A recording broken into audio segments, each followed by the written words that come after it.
Hi guys, welcome to my channel. If you're new here, my name's Anna. Today I'm doing something a little bit different because I know a lot of people are interested in finding out how different hair colors look on dark hair without bleach. Today I'm going to be showing you how I do my hair with Arctic Fox Ritual, which is basically like a burgundy, I would say, a midpoint between like purple and red. It really reminds me of this candle I once used called, I think it was Enchanted Moon, and it was a beautiful candle and I loved the color, so I'm hoping that it does something to my hair. My expectations are not too high, but this is also the lightest my hair has been in like 3 years when I had it bleached. I know it probably doesn't look very light to you, but up close to me, it definitely looks dark brown, even light brown in some places. I'm very used to it being almost black. I was in the sun a lot in Hawaii and the Dominican Republic, so it's literally not going to get much lighter than this unless I bleach it. So I figured now is the opportunity to dye it an interesting color, because after this I plan on going back to black for the fall. That's just kind of where I feel comfortable, where I feel the most at home with my hair color. So I'm really excited for that, especially going into the fall. But yeah, I just wanted to try something a little bit crazy for me before going into that. If you like this video, if you like psychology related content, go ahead and give it a thumbs up and subscribe if you haven't already, and let's go into this. That's what the color looks like up close. I will most definitely be using gloves because I always make a huge mess. And also I'm going to put conditioner around my hairline so that I don't stain my face. I almost never section my hair when I dye it, but I'm going to today just because if it does actually catch and you can tell some patches are purplish and some are not, that's not going to look very good. I have a makeup brush that I use for hair dye. It's just my throwaway brush, so I think that's what I'll be using. Ooh, kind of smells like cherry or plum. It smells like the dentist.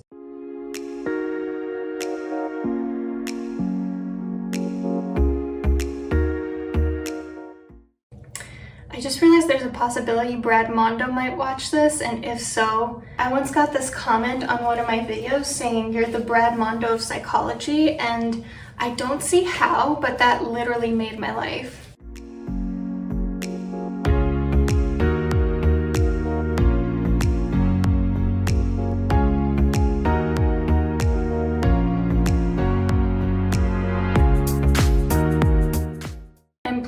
Trip to Salem in October, and I was kind of thinking about doing kind of like a vlog style video just to show you what it's like there in October, show you some cute witchy outfits, but let me know if you'd be interested in seeing more of that everyday type of stuff. My hair is also a little bit damaged right now from keratin treatments, which are supposed to make it healthier looking, but I had 2 done within 6 weeks when you're supposed to do them every like 3 or 4 months, even 6 months sometimes.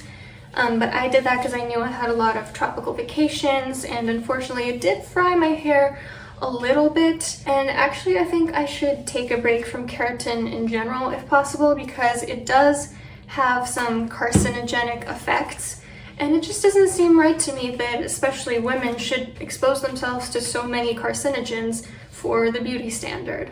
You can do the rest, and actually you can stay because I need you to wrap saran wrap around my head. Okay. Your face too? No, not my face.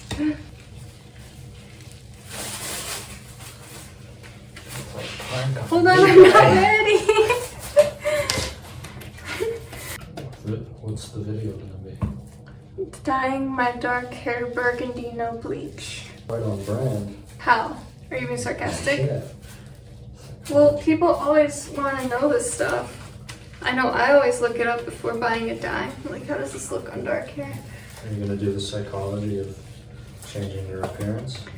No. Why would I call myself out? Rubbing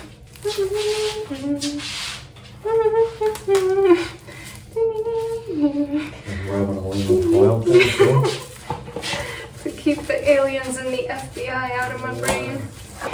I look like those egg in the egg projects, you know, when you like throw them out the window to see if they won't crack, like in science class.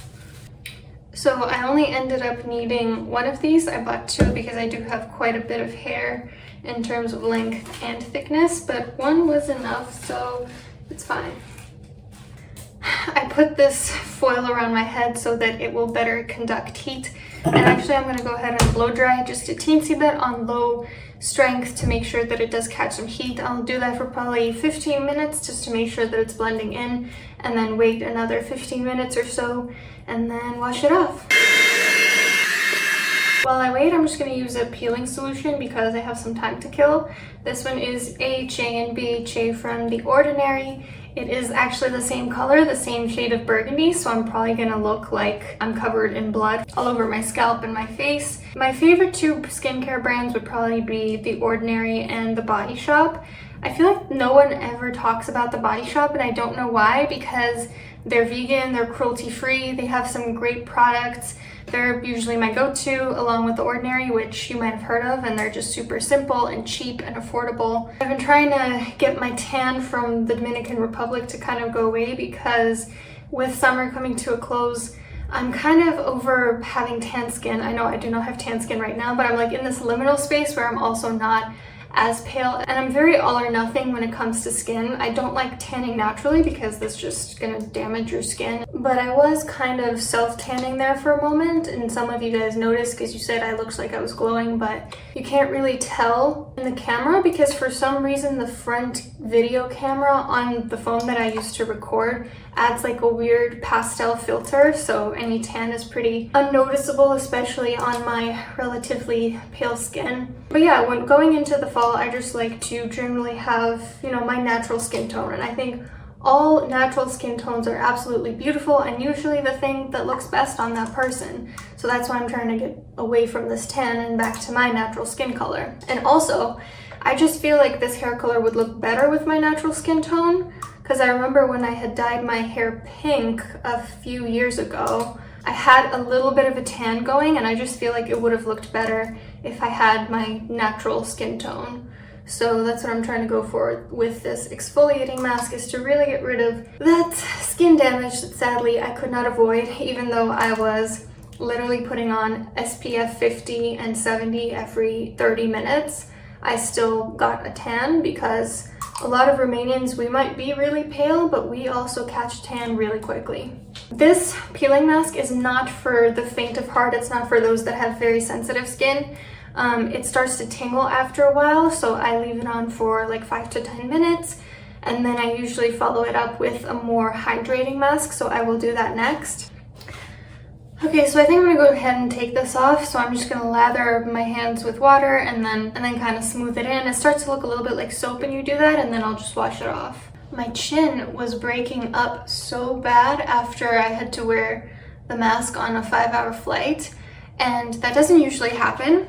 And so when I got home, I did some serious cleansing, exfoliating, put my usual retinol on and salicylic acid on top of that, and it made it scabby and it made it peel. So I definitely went overboard. But yeah, masks on planes are no fun, especially if you start to sweat and then the humidity gets trapped there, but you know, it's for everyone's safety, so you should wear one. I like to use these reusable pads to take off masks and makeup very gently, because first of all, they're better for the environment, they're better for your skin, and ultimately because I am a very impatient person, so I do not have the patience to just take things off my face with my bare hands. Okay, so now I'm gonna go in with this British Rose Fresh Plumping Mask from The Body Shop. And this one's good to like keep on also for like 10 minutes. I like to use it while I'm showering. It smells amazing. You can see the rose parts in it, and it's just so silky and luxurious. Okay, so now I'm just gonna keep this on for like 10 minutes, and then I'm gonna hop in the shower, wash this off, straighten my hair, do my makeup, and you get to see the final result. So I'll see you soon. Hi guys, I am back with the finished product, and it is pretty much exactly what I expected. It's like a dark plum, dark wine color. I'm gonna show you with the camera turned around because I don't know why when I do it this way it adds like a weird pastel filter, so you might not be able to see it as well. Trust me that in person it really does look like a deep purple, and I kind of love it. Also, I really want to start wearing like some wine colored lipstick with this, and also I've been pairing it with this Venus palette. I forget which one it's called, but it's the Halloween version. And this color here, Unveil, is pretty much the same color as my hair. So I'm very happy about that.